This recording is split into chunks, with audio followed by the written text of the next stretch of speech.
Hey everyone, this is Olga on People of Substance by LemonSkies. My guest today is Bart Lillie. He's VP of Strategic Engagement at RKD. And before we get started, and I give you a chance to introduce yourself, Bart's been asked to be on live streams and podcasts many times, and this is the first one that he said yes to. So I appreciate you being here, Bart. Thanks. Yeah, it is cool. Really, thank you for the opportunity. It is great to be here. Great to have met you recently so that I know you're an actual real person, not just some kind of like face on LinkedIn or a voice out there. So Yeah, I thanks. get that a lot, but yep, I'm three-dimensional. So let's get started. You and I have gotten to know each other, but what I don't know is how you made your way into nonprofit space, because that's not where you started, is it? Yeah, well, a little bit it is, and that's kind of the short version of a longer story. I think that if I could put it in one phrase, I think people are important, and so that kind of drives a lot of what I do in my life. And people are more important than things. I learned that from just my family, from my upbringing, and in college, the idea of my faith became something that was really important to me. And that kind of took me into the first decade of career, which was in a nonprofit. It was a faith-based nonprofit. I traveled a lot. I did a lot of things. I met my wife there. But then left that and I got into the co-op space, and I started working actually at Abacus and Epsilon way back in 2005 or 6 or something like that. Did that for 5 years, worked at Cisco for 5 years, kind of got into this big data space, this presentation analytics space. And then an opportunity came back to go to Wyland, and I was at Wyland for 5 years. And what was so intriguing about that was I could use all of this data, all of this, conversational, relational piece of who I am for nonprofits. And so Wyland had a nonprofit position open, and it was a great fit for me. I'm so glad I went there. And then just recently moved over to RKD to kind of do the same thing, to help nonprofits win. You talk a lot about storytelling, Bart. And I want to understand, how did you get into storytelling and what does it mean to you? And I think that the biggest question I always get is, well, how do you make a story compelling? So I'd be curious what your take is. Okay, pretty sure there were like 2 or 3 questions in there. So yeah, I just got really excited, so I wanted good. Well, I think that if I could say that the first thing, yes, I've always loved a story. I will tell my kids that we're watching a movie and they're like, "Dad, this is the part where so and so." I'm like, "No, just zip. Do not. I want to ride the roller coaster of a story and allow the storyteller to take me up and down and then land me when they want to land me." And I love movies where I don't know what's happening and how it's going to play out. So because movies are really just stories. And our life is a story. And so when I'm talking to you, I'm talking to someone else, I want to hear the whole story of like, how did you get to be where you are? What has made you who you are? What are the things that, have been influences on you from your history, from your experience, and then even your ideas, because our ideas help drive that too. So I've always loved stories. I love telling stories. So I think you asked about what makes a good story. I don't really have a formula, but I did give some thought to that. I think there's detail, there's direction, and there's drama. And I love alliteration. I love all those little hooks and those little things, but a story has to have enough detail so that we can feel it and we can experience it. We can imagine ourselves, oh yeah, we are there in the city with you, or we're on the trail with you, et cetera, wherever that is. And we know the people and the names, but it's also, there's a direction to it. It's moving somewhere. It's not like a static pond of, just things are in place. A good story is going somewhere. And so, and then the drama, there's got to be some conflict or some tension or some kind of resolution that needs to happen. And so I love setting people up, flipping the script, and giving something that is unexpected along the way. It sounds like you're describing a little bit Keeping Up with the Kardashians there. with the Okay, drama. that's totally. I've never seen that show, or even an Actually, episode. neither have I, but I follow it. Okay. Yeah. You often share, I'm going to try to ask you one question at a time. So Okay, you good. often share in social media, in writing, but also you tend to lean into video, and you're very comfortable kind of telling stories in front of camera. And I imagine it's just your phone and you somewhere, I believe it was Times Square, recording. So first of all, I want to ask you, why do you think some people are so reluctant to be on video, and what makes you comfortable doing that? Oh, that's a great question. I think that for me, I've decided that um, it's worth the risk. Mhm. It's worth being courageous in that piece. I talk about. I just had this conversation with my son a couple days ago. This idea of being courageous and not being afraid, but so the idea of going on video, of Mhm. grabbing the iPhone, grabbing the non-iPhone, whatever that is, the green bubble piece, that, and just doing one take. Let's say Mhm. we'll do one take. We're going to go into this, and I'm going to tell a story, or I'm going to talk about what I'm going to talk about. I'll admit, with some of my videos, I'll use the transcriber. I'll write it out, and I'll Mhm. read it off so that it flows really well. Other times, nope. I'm just gonna wing it. I just did something with Justin Mhm. McCord and from Times Square. That was totally putting the phone up in front of my face and going for it. So I think a lot of people they hold back just because they're afraid, and I don't think people care that much. Yeah. I think we can kind of let ourselves off the mat, lower our own expectations. A number of people have said perfection is the enemy of what is good, and if you try to be perfect, then you rarely, if any, ever will get there.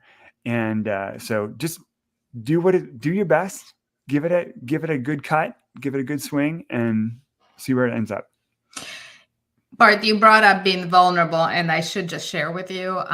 My laptop is currently propped up on Dare to Lead by Brene Brown, as Oh, well as nice. The Generosity Crisis. So those are the two books that are propping up my laptop. So I think very Cool. symbolic, right? Yeah, for sure. Those are great books. Um, they're multifunctional. They can be very interactive as a propping feature, as well as something. Yeah. Yeah. So you and I met for the first time just very recently. We attended an event that was a very different type of event. It It was not a was. conference. It was not a meeting. It was, I would describe it as part TED Talk, part kind of a discussion salon called The Shift.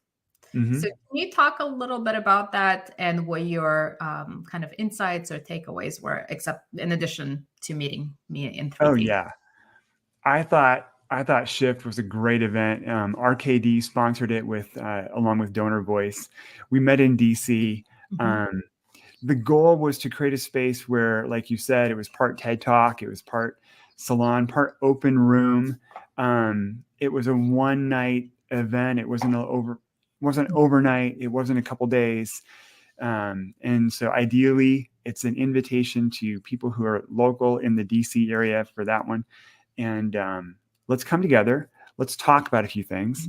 And we had 6 different presenters Mhm. and from a wide range of things. Nathan, from the Generosity Crisis, kicked us off and shared a few things. We had a woman from Snapchat, a professor from the University of Michigan, Go Blue. And we went everywhere from data to culture to, we ended the night talking about trust. And I thought that was a great way to end this discussion, because it wasn't only like a fluffy event. And even yesterday, I had another guy that came to the event write me back and said, "Thank you for that invitation. It was such a good event. It wasn't typical." And that's what made it great from my perspective. I also like the fact that it had some shoulders on both the front and the back. You You could just mingle. You could get a drink, several drinks if you need to. And then when we're done, a lot of us, ran over to the hotel and took over this great outdoor space. Thank you, DC, for having beautiful weather that evening. That was a nice bonus. But we just kind of told stories and got to know each other. I think, again, it goes back to people are important. Mm-hmm. So we have an event like this where we create enough space for us to actually talk, for us to grab that selfie and kind of put a line in the sand and say, oh yeah, that's where I met Olga. Oh yeah, I met Aaron there. Oh yeah, that's where Jesse and I hung out, etc. So it's just fun to have those kind of moments.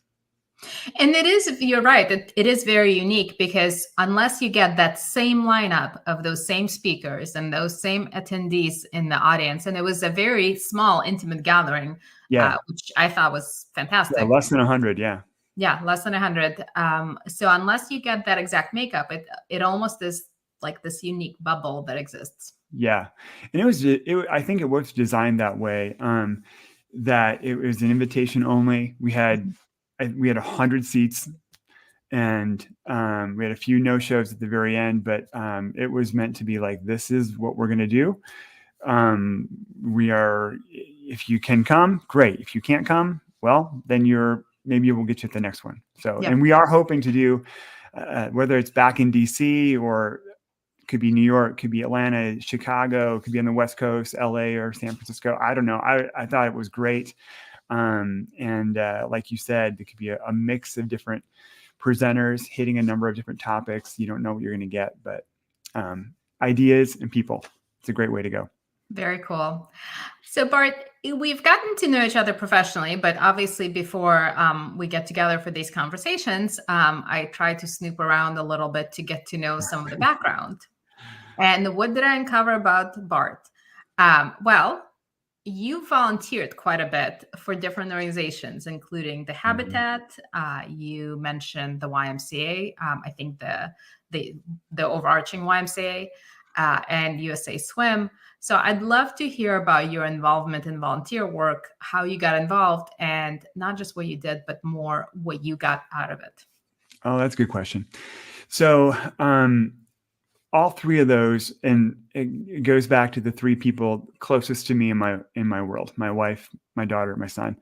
My wife is an artist and is amazing in many ways. For those of you lucky enough to know her too, she has been in photography for a long time, and among other things. And so for a while there, early in our career, we did some photography together, and that was really fun. So when Habitat came along, it became this idea of like, what can I do to help these local chapters of the Habitat happening, in Longmont, just down the road. And they said, could you bring a camera and do a video and do some photos? There's my dog. Thank you. Can you take some pictures of the ceremony where it is actually, it's the keys, handing over the keys to this new homeowner. They've been working on this house. They've been putting their own hours, their sweat into like, let's make this house ours. And so then it's that final ceremony where there's, the builders there, all these volunteers are there. It is a sense of like, we're giving you the keys. And so that was me actually Hi, buddy. taking pictures of that moment so that they have that going in. That's how I got involved with the Habitat piece. Additionally, I was able to, with the YMCA, that was youth soccer. My son played soccer. I was a coach with here in town for all kinds of teams, for again and again and again. Just yesterday, we met another mom. I told my wife, like, who is that again? And she's like, that's so-and-so. You coached his son for 3 years. And I'm like, I coached a lot of kids in soccer. And then the swimming thing was, my daughter was a swimmer and she was really good for a long time. And so if you've been to a swim meet, those last a while. And I thought it was fun to get out of the stands and get down onto the pool deck with her And so I became an official. And so I learned all kinds of rules about swimming and became someone who kind of just helps the swim meet run smoothly. And so that was me getting involved. Or that's the actual, what did I get out of it? That's a great question. I think that with Habitat especially, it's amazing to see these people at this milestone of their life where they kind of get their first house. Mm-hmm. And really rewarding to be a part of that, and humbling to be part of that, and kind of celebrate that great moment with them. And I think the other things is like, I think with the soccer, the coaching, you're really helping these kids grow in this idea of a team sport. You're giving back to the community, and those are really good things. I'm no regrets ever that I did that. Yeah, and as somebody who has swimmers in the family as well, I Okay. can attest that swim meets last quite a bit. Now, if I recall correctly, you were one of the stroke and turns, or I was a stroke and turn, and I was a starter as well. So just for everybody to understand, it was your job to disqualify children from crushing their dreams, right? Yes. Yeah. If you don't know how to do a backstroke turn correctly, or if your arms don't get out of the water on that butterfly completely, then you're going to do it again next time. Sorry. Yeah. It's that breaststroke that always gets them. Yes. The kick is crazy. 2-hand touch. You got it. Both hands touching the wall simultaneously. You can't do this one-hand stuff. Yeah. You'd be disqualified every time. Yep, every time. And it lasts forever. And you're holding up everybody in the stands because they can't move on until all the DQs are processed. So there you go. Well, we'll hold a separate session to talk specifically about swimming and support group for swim parents. Okay. So we'll table that. Virginia, I don't know if you knew this about it, but Virginia is a big swimming area. So we have a lot of summer leagues and year-round leagues and high school leagues. Yeah, Colorado is too. Colorado and Virginia, I think North Carolina, California, there's a ton of swimmers from those places. So the big ones. So to wrap up, Bart, and I did let you know ahead of time, so hopefully you're prepared for this conversation, but we do a little round of Two Truth and a Lie. You've played this before, I believe. I have. I love this game. I kind of live my life thinking, oh, that's a really good one. I'm going to use that next time, or that'll be a Two Truth. So I'm ready. You go. You're ready? Okay. So I will wait for you to share 3 factoids, bits of information, and I will try to call you out on your fib. Okay. All right. So the Two Truths and a Lie. So the first one, I gave my first TED Talk at a TEDx regional conference hosted by my daughter. Number 2, I was taking a photo, a B-reel on the Brooklyn Bridge, and I dropped my phone out of the Uber. And number 3, when I was with my wife, our first date, I took her to Saint-Tropez, France. Interesting. So I'm going to try to go by the process of elimination here. Okay. So I do know from my snooping that you spent time in France. So I feel like that has to be true. And I don't know, phone falling into water. It seems like that could very easily happen. So I'm going to go with that one being truthful. And TEDx, I feel like you probably did a TED Talk, but maybe your daughter was not the one hosting it. Like there's probably some detail that's missing there. Yes, you're correct. Did I get it? Yes, you got it. The TEDx is not, that is not it's another story. So I'm still waiting for my first TED Talk, but I'm really excited to do that. I've spoken at several things, but I do not have that TEDx or that TED Talk piece. So what will be the topic of your TED Talk? Oh, that's a great one. I'm speaking on next Saturday, and that's where I was at right before we met today, and I'm going to be talking about play. Okay. So yeah, and I think that the idea of play, as we engage each other, as we engage our kids, as we engage even our faith, and just the deeper sense of who we are as people, is an unexplored topic. And so wait for that. I'm excited. When do you expect that will happen? Oh, the talk. The talk. Oh, I don't know. I mean, I'm giving it to a bunch of guys on next Saturday in like 8 days, 9 days, whatever. When you said play, at first my mind went to the budget European airline that keeps popping up. I don't know if you're getting that, but it's called No. play. It seems a little sketch to me because, it shouldn't cost that little to.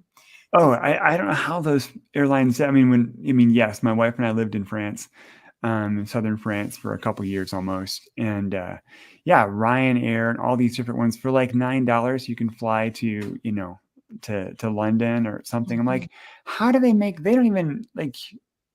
I can't even get to the airport for that price. It's let alone actually fly there. So there's got to be some other racket they're charging to bring a pile of boxes underneath the people. But There's something. Well, and they have to compete with trains, right? Like there's such a wonderful train system. So oh my gosh, tough to compete. And those trains are a thing. We took so one last story for you. This is entertaining. We my wife and I took our kids in 2019 back to places that we had lived and done life. We went to Istanbul for a few days. I've got a Turkish carpet story that's a whole nother topic. But then we went to France, and we were to southern France, Aix-en-Provence, up to Paris, and we were going to take the train. And so we had reserved seats.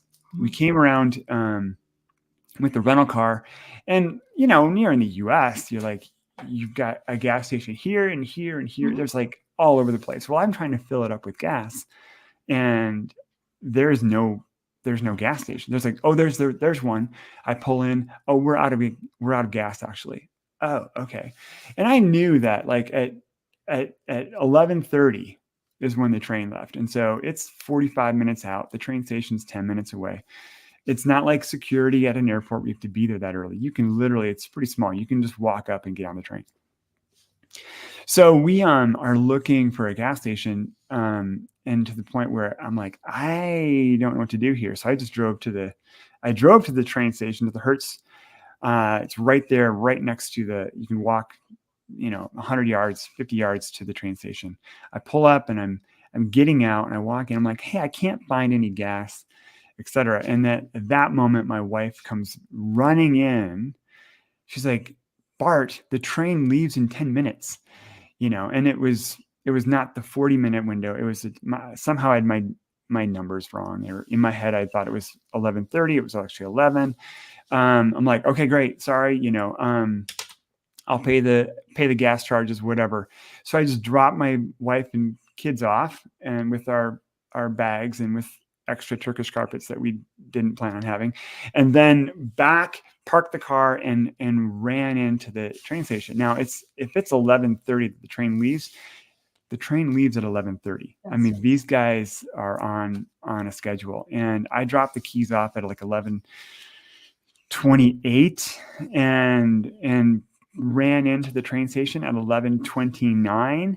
And at about that moment, I realized I'm not sure if it's the train on the northbound track or the southbound track. There was a train on both sides. And so one involved going over, you have to get up and go over and down.